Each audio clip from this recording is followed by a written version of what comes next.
Welcome to only IAS. स्वागत है आप सभी लोगों का प्रीलिम बूस्टर न्यूज डिस्कशन में। आज 16 जून 2022 है, तो आइए देख लेते हैं कैसे कौन से इंपॉर्टेंट आर्टिकल्स हैं जो आज हमें कवर करने हैं। आगे बढ़ने से पहले कुछ जानकारियां हैं, जैसे कि जानकारी है प्रारंभ 2 के बारे में। ये आपका यूपीएससी फाउंडेशन कोर्स है 2023 के लिए, जो कि ऑफलाइन और ऑनलाइन दोनों ही मोड्स में अवेलेबल है। ऑफलाइन मोड में जो सीट्स हैं वो लिमिटेड हैं और राजेंद्र नगर में सेंटर है जहाँ पर आके अपनी क्लासेस आप ऑफलाइन मोड में अवेल कर पाएंगे। तो आप जल्दी ऑफलाइन मोड में इनरोल करना चाहते हैं तो कर सकते हैं। हिंदी और इंग्लिश मीडियम दोनों ही मीडियम्स में अवेलेबल है। आपको कोई जानकारी चाहिए तो इस नंबर पे कांटेक्ट कर सकते हैं। फर्दर हमारी अगली जानकारी पीएसआईआर के बारे में है। मीन्स आंसर राइटिंग प्रोग्राम आप अवेल कर सकते हैं 2022 के लिए, जहां पर आपको 5 क्वेश्चन डेली सॉल्व करने होंगे 1 घंटे में। 8 फुल लेंथ टेस्ट होंगे। टारगेटेड तरीके से आप अपना जो सिलेबस है वो कंप्लीट कर सकते हैं। 16 जून यानी कि आज से आपका ये प्रोग्राम शुरू हो चुका है। ऑनलाइन मोड में इसकी फीस 8,000 रुपये है, ऑफलाइन में 9,000 है। आप इस कोर्स के बारे में कोई और जानकारी चाहते हैं तो आप इस नंबर पे कांटेक्ट कर सकते हैं या फिर यहाँ मेल कर सकते हैं। तो चलिए आगे बढ़ते हैं। हमारा जो पहला आर्टिकल है वो अग्निपथ स्कीम के बारे में है। यूनियन कैबिनेट ने अभी हाल ही में एक अट्रैक्टिव रिक्रूटमेंट स्कीम को लॉन्च कर दिया है, जहाँ पे यंगस्टर्स आर्म फोर्सेस को ज्वाइन कर सकते हैं। बहुत सारे ऐसे लोग होते हैं जो आर्म फोर्सेस में जाना तो चाहते हैं नेशन को सर्व करने के लिए, एडवेंचर के पर्पस से, लेकिन वो बहुत लंबे समय तक आर्म फोर्सेस में नहीं रहना चाहते। वो एक सर्टेन टाइम पीरियड तक वहाँ पे जाके सर्व करके फिर अपनी लाइफ में वापस आ जाना चाहते हैं। ऐसे लोगों के लिए एक बहुत ही अच्छा मौका है ये अग्निपथ स्कीम। इसमें जो स्कीम है इसे अग्निपथ नाम दिया गया है और जो लोग इसमें सेलेक्ट होंगे उन्हें अग्निवीर कहा जाएगा। ये pan India short term service youth recruitment scheme है आर्म फोर्सेस के लिए, जिसमें जो लोग भी रिक्रूट किए जाएंगे वो 4 साल के लिए रिक्रूट होंगे। 4 साल तक आपको आर्म फोर्सेस को अपनी सर्विसेज देनी है, नेवी को, एयरफोर्स को या फिर नेवी को। जो स्कीम है उसे यंगस्टर्स की आर्म फोर्सेस में यूथफुल प्रोफाइल को मेंटेन करने के लिए तैयार किया गया है। की फीचर्स हैं स्कीम के, इसमें 45,000 से 50,000 अग्निवीर्स को हर साल रिक्रूट किया जाएगा। उनकी अपनी एक अलग रैंक होगी। अभी जो एग्जिस्टिंग रैंक्स हैं आर्म फोर्सेस में उससे थोड़ा अलग। 4 साल जब अपना ये कंप्लीट कर लेंगे अग्निवीर, तो इनको अपॉर्चुनिटी ऑफर की जाएगी कि वापस से फॉर्म फिल कर सकते हैं परमानेंट एनरोलमेंट के लिए। जितनी भी यूनिट्स होंगी सब में से 25% लोगों को परमानेंट तौर पे नियुक्त किया जाएगा। मतलब सभी लोग तो नहीं हो पाएंगे, लेकिन 25% लोग परमानेंट सर्विसेज भी दे पाएंगे आर्म फोर्सेस को। कोई भी व्यक्ति जो 17.5 साल से लेकर 21 साल के बीच का है वो इस स्कीम के लिए खुद को अप्लाई कर सकता है। जो एप्लीकेशंस हैं या रिक्रूटमेंट प्रोसेस है वो साल में 2 बार शुरू किया जाएगा। कैसे रिक्रूटमेंट होगा? इसके लिए एक ऑनलाइन सेंट्रलाइज सिस्टम होगा जो तीनों सर्विसेज के लिए होगा। स्पेशलाइज्ड रैलीज होंगे और कैंपस इंटरव्यूज होंगे।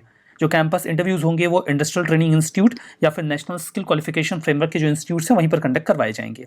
अग्निवीर की सैलरी क्या होगी? सैलरी काफ़ी अट्रैक्टिव है। भले ही ये शॉर्ट टर्म का पूरा प्रोग्राम है, लेकिन तब भी बहुत ही अट्रैक्टिव सैलरी रखी गई है। 30 से 40,000 की सैलरी है। मतलब 30,000 से सैलरी शुरू होगी और 4 साल का टर्म पूरा होते होते ये सैलरी 40,000 तक जाएगी 4 साल की सर्विसेज में। फर्दर सैलरी का 30% हिस्सा असाइड कर दिया जाएगा, अलग कर दिया जाएगा, और वो पैसा चला जाएगा सेवानिधि प्रोग्राम में। जितना पैसा आपका कट के जाएगा सेवानिधि प्रोग्राम में, उतना ही सरकार अपनी ओर से उसमें कंट्रीब्यूट करेगी और उसके ऊपर जो इंटरेस्ट है वो भी मिलेगा।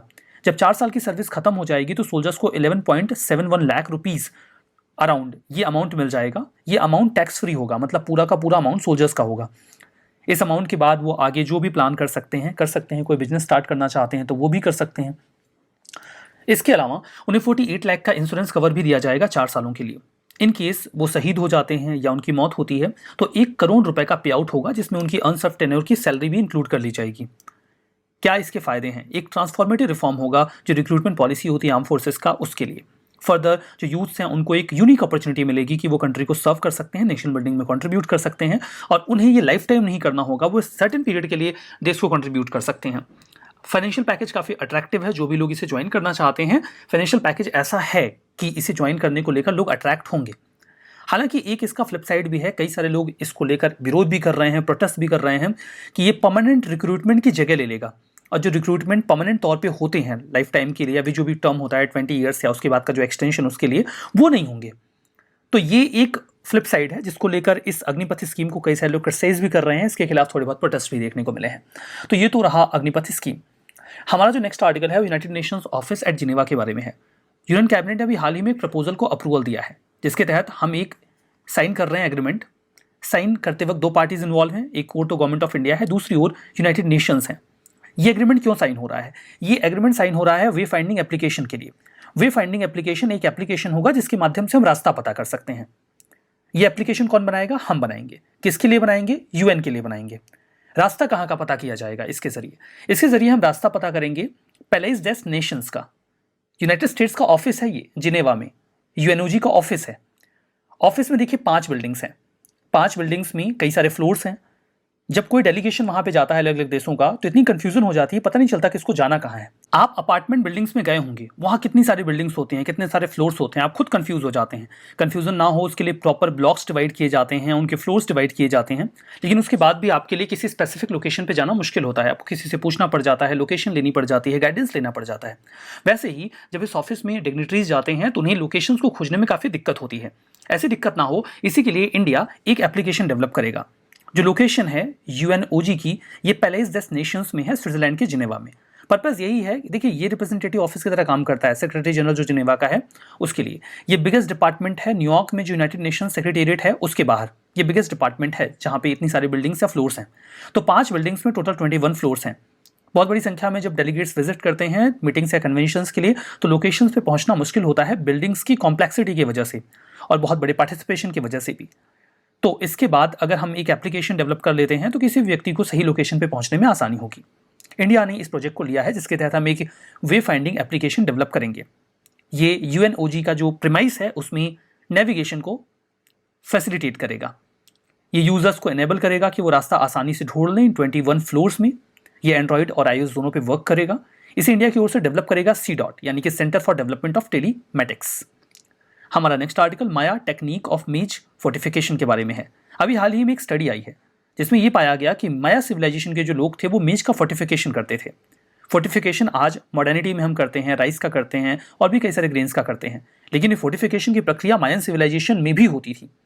ये एक केमिकल प्रोसेस था। इस केमिकल प्रोसेस को नाम दिया गया था निक्स्टामालाइजेशन। निक्स्टामालाइजेशन की वजह से ही जो मेज है उसका बहुत ज़्यादा इस्तेमाल होता था मायन सिविलाइजेशन में और आसपास के रीजन में भी। फर्दर ये भी देखा गया कि वो अपने घरों में इंडोर टॉयलेट्स भी बनाते थे, जहां पर वो जो लाइमस्टोन बेडरॉक होता था उसको डक करके पिट्स यानी कि गड्ढे बनाते थे। और ये जो काम है ये युकातन जो पेनिनसुला है मेसो अमेरिका का, वहां पे काफी प्रचलित था। यहाँ पे कुछ की टर्म्स आए हैं, मैं एक्सप्लेन कर देता हूँ। मेसो अमेरिका एक हिस्टोरिकल रीजन था, या फिर आप कह सकते हो कल्चरल रीजन। एक तो होता है ज्योग्राफिकल रीजन, ये हिस्टोरिकल या फिर कल्चरल रीजन था, जिसमें जो नॉर्थ अमेरिका है उसका सदर्न पार्ट था और सेंट्रल अमेरिका का एक हिस्सा था। तो नॉर्थ अमेरिका के सदर्न पार्ट में मैक्सिको आ जाता था। इसके अलावा कई सारे और देश थे जो मेसो अमेरिका रीजन में आते थे। सेंट्रल अमेरिका का एक बहुत बड़ा हिस्सा मेसो अमेरिका में आ जाता था। तो मेसो अमेरिका का जो ये पूरा रीजन था, यहीं पर मायन सिविलाइजेशन डेवलप हुई थी। जो मायन सिविलाइजेशन थी वो शुरू होती है युकातन पेनिनसुला से। युकातन पेनिनसुला क्या है, देखिए ये मैक्सिको है, ये सेंट्रल अमेरिका है और यहाँ पर ये पेनिनसुला आपको दिख रहा है जो येलो कलर में भी है, जो 3 ओर से पानी से घिरा हुआ है, यही है युकातन पेनिनसुला। तो यहीं से जो मायन सिविलाइजेशन है उसकी शुरुआत होती है। इसके बाद ये मेसो अमेरिका के अन्य रीजन्स में भी फैल जाता है। तो ये जो पेनिनसुला है ये युकातन पेनिनसुला है, ये जो पूरा एरिया है ये मेसो अमेरिकन रीजन है और यहीं पर मायन सिविलाइजेशन शुरू होती है।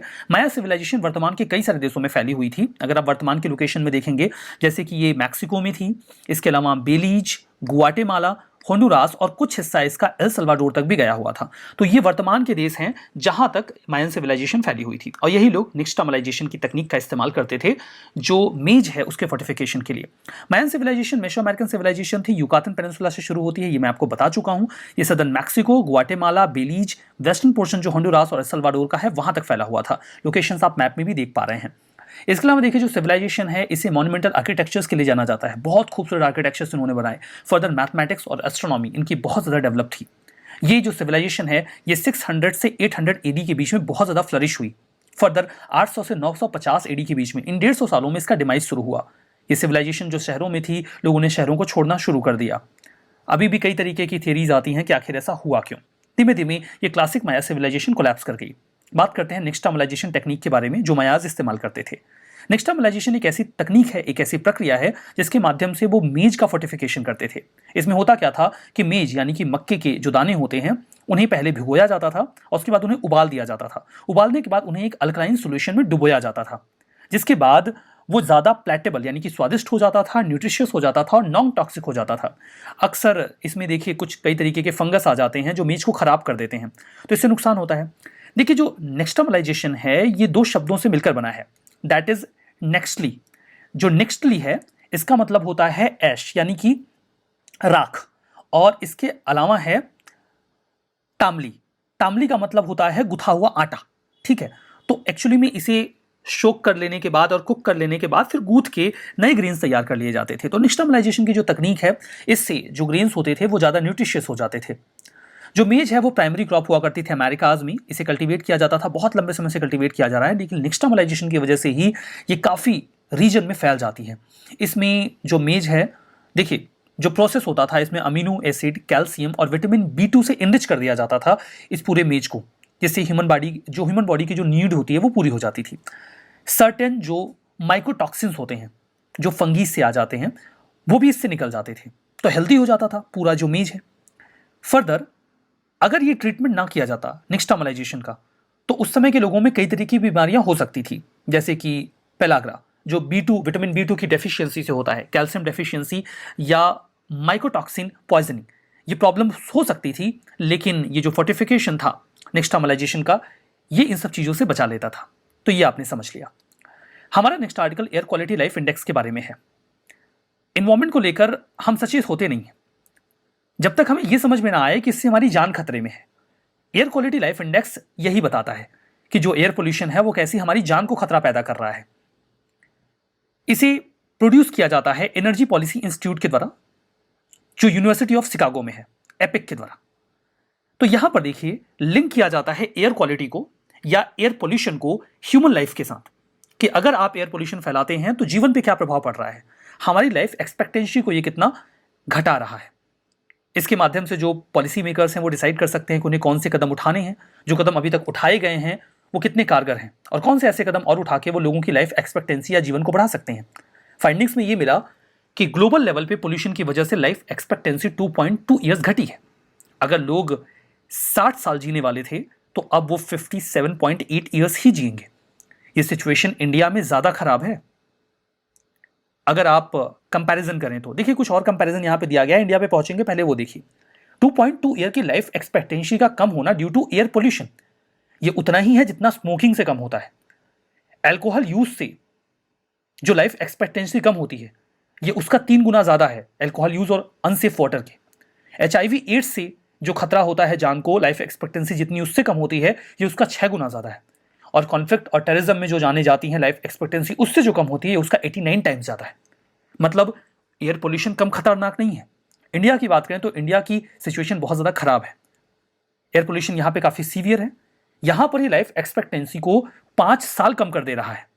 अगर कोई व्यक्ति 60 साल जीने वाला था तो इस पोल्यूशन में रहने के बाद वो केवल 55 साल ही जी पाएगा। इंडिया में Delhi most polluted mega city रही है वर्ल्ड में। यहां पे लाइफ एक्सपेक्टेंसी 10 साल तक कम हुई है। अगर ये एयर पोल्यूशन का लेवल ऐसा ही चला और वर्ल्ड यहां पर जो लेवल है, करंट जो एयर पोल्यूशन का लेवल है वो बना रहा, तो दिल्ली में रहने वाले लोग जो 60 साल का जीवन जी सकते थे वो महज 50 साल में ही अपनी जान गंवा देंगे due to this air pollution. मतलब एयर पोल्यूशन की सीवियरिटी को समझने का इससे अच्छा तरीका हो नहीं सकता। यहाँ पे जो भी गाइडलाइंस है WHO की, उनको जरूर से फॉलो किया जाना चाहिए, नहीं तो ये एयर पोल्यूशन जान लेना शुरू कर देगा और लोगों के जीवन स्तर को घटा देगा। हमारा next article lumpy skin disease के बारे में है। गुजरात के 5 डिस्ट्रिक्ट्स में 1229 कैटल्स प्रभावित दिखे लंपी स्किन डिसीज से। ये देखिए जो लंपी स्किन डिसीज है ये कैटल्स में होता है या वाटर बफेलो में। Pox virus lumpy skin disease virus एक होता है, LSDV, मतलब एक प्रकार का ये वायरस है जिससे ये बीमारी होती है। फॉर द फर्स्ट टाइम इसे जाम्बिया में 1929 में डिटेक्ट किया गया। शुरू में तो लगा कि ये पॉइजनिंग या हाइपर सेंसिटिविटी होती है जो इंसेक्ट्स काटने की वजह से होती है, उसकी वजह से है। बाद में समझ में आया कि एक प्रकार की अलग बीमारी है। हालांकि फूड एंड एग्रीकल्चर ऑर्गेनाइजेशन इसमें मोर्टेलिटी रेट 10% से कम बताता है। लंपी स्किन डिसीज जो है वो एनिमल्स में इनिशियली इंसेक्ट्स के बाइट करने की वजह से होता है, मॉस्किटोज या बाइटिंग फ्लाइज जो इस वायरस को कैरी करते हैं। सिम्टम्स में उन्हें बुखार आने लगता है, वो खाना खाना छोड़ देते हैं, दुधारू पशु हैं तो दूध देना बंद कर देते हैं या कम कर देते हैं, फीवर, फ्लूइड का एक्सक्रीशन आंखों से या नोज से, सलाइवा का गिरना, ये सब शुरू हो जाता है। बाकी वो खाना वाना बंद कर देते हैं, वो तो बात हो गई। इसके खिलाफ वैक्सीनेशन करके हम इससे बच सकते हैं। इसकी जो वैक्सीन है वो life stock health and disease control programme के तहत आती भी है। कोई स्पेसिफिक वायरल ड्रग नहीं है। सपोर्टिव केयर के माध्यम से ही हम जो जानवर हैं उनको क्योर कर पाते हैं। एंटी इन्फ्लेमेटरी पेन किलर्स दिए जाते हैं ताकि उनकी भूख बनी रहे, वो खाना खाते रहें। सिप्री ईयरबुक 2022 के बारे में बात करेंगे next article. Stockholm International Peace Research Institute, जिसे शॉर्ट में आप सिप्री बोलते हो, उन्होंने अपना ईयरबुक 2022 निकाला है, जहां पे ये दुनिया भर में आर्मामेंट, डिसआर्मामेंट और इंटरनेशनल सिक्योरिटी को एसेस करते हैं। ये एक इंडिपेंडेंट इंटरनेशनल इंस्टीट्यूट है जो conflict, armament and arm control and डिसआर्मामेंट को इवेल्युएट करता है। इसे 1966 में स्टॉकहोम में स्टैब्लिश किया गया।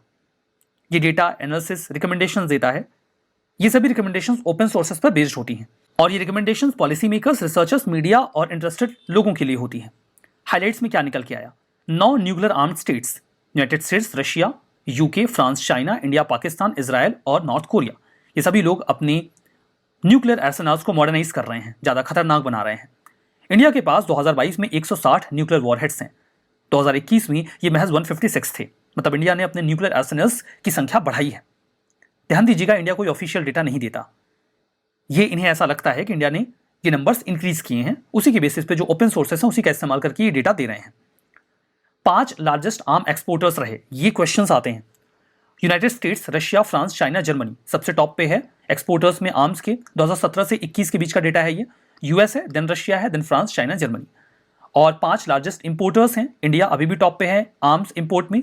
सऊदी अरेबिया, इजिप्ट, ऑस्ट्रेलिया और चाइना उसके बाद है। रिवीजन करेंगे। अग्निपथ स्कीम, इसमें जो 19 से 24 वर्ष के बीच हैं वो एलिजिबल हैं। गलत है, 17.5 से 21 था, बताया था ना मैंने आपको। Next normalisation technique water tracking के लिए यूज की जाती है, गलत है। ये मेज फोर्टिफिकेशन की टेक्निक है, मायन सिविलाइजेशन के लोग इस्तेमाल करते थे। Air quality life index epic, इसे एनर्जी पॉलिसी इंस्टीट्यूट रिलीज करता है, ये सही है। लंपी स्किन डिसीज 1939 में जाम्बिया में पहली बार शुरू हुआ, ये भी सही है। तो हमारा आज का ये सेशन यहाँ पे समाप्त होता है। बहुत बहुत धन्यवाद।